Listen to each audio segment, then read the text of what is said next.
Hello guys, back to my channel Chiranjit Puja. ভালো আছে কেমন আছে তোমাদের স্বাগত। নয় তো আবার একটা রেসিপি নিয়ে চলে আজকে বানাবে কাটোয়া ডাঁটা দিয়ে, কুমড়ো দিয়ে, আলু দিয়ে, কাতলা মাছের ডিম দিয়ে মাখা একটা তরকারি। তার চলো তোমাদের থাকো।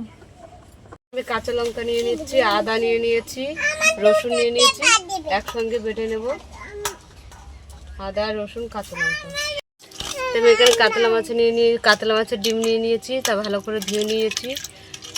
তো আর একবারও ধুয়ে নিলাম। এটার মধ্যে আমি আদা, রসুন, কাঁচা লঙ্কার পেস্ট দিয়ে দিলাম, নুন দিয়ে দিলাম, গুঁড়ো লঙ্কা দিয়ে দিলাম, বেসন দিয়ে দিলাম, পেঁয়াজ কুচি দিয়ে দিলাম, হলুদ দিয়ে দিলাম, ভালো করে মিশিয়ে নেব।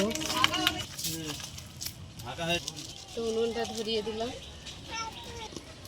কড়াতে তেল দিয়ে দিলাম, কড়া গরম হয়ে গেছে। বড়াগুলো আমি ভেজে নিচ্ছি। মাছের ডিমগুলো ভাজা হয়ে গেছে, তুলে নিচ্ছি। ডিমগুলো সব ভাজা হয়ে গেল, তুলে নিলাম। গোটা জিরে দিয়ে দিলাম, শুকনো লঙ্কা দিয়ে দিলাম, পেঁয়াজ কুচি দিয়ে দিলাম, আদা, কাঁচা লঙ্কা, রসুন বাটা দিয়ে দিলাম,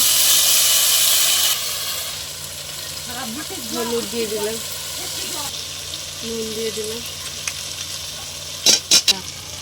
ধনে পাউডার দিয়ে দিলাম, জিরে পাউডার দিয়ে দিলাম, লঙ্কা গুঁড়ো দিয়ে দিলাম। ভালো করে মশলাটা কষে নেব। সবজিগুলো দিয়ে দিলাম।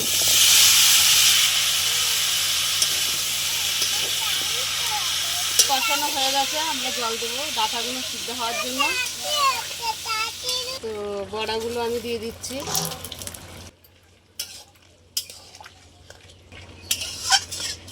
তো আমাদের তরকারি হয়ে গেছে।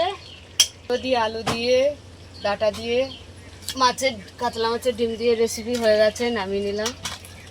তো ডাঁটা দিয়ে, কুমড়ো দিয়ে, আলু দিয়ে, কাতলা মাছের ডিম দিয়ে রেসিপি হয়ে গেছে। তোমাদের কেমন লাগলো বলো। ভালো লাগলে লাইক করে দেবেন, শেয়ার করে দেবেন, কমেন্ট করে দেবেন, সাবস্ক্রাইব করে আমাদের পাশে থাকবেন। আর ভিডিওটা অবশ্যই আপনারা দেখবেন। আজকের মতন টাটা।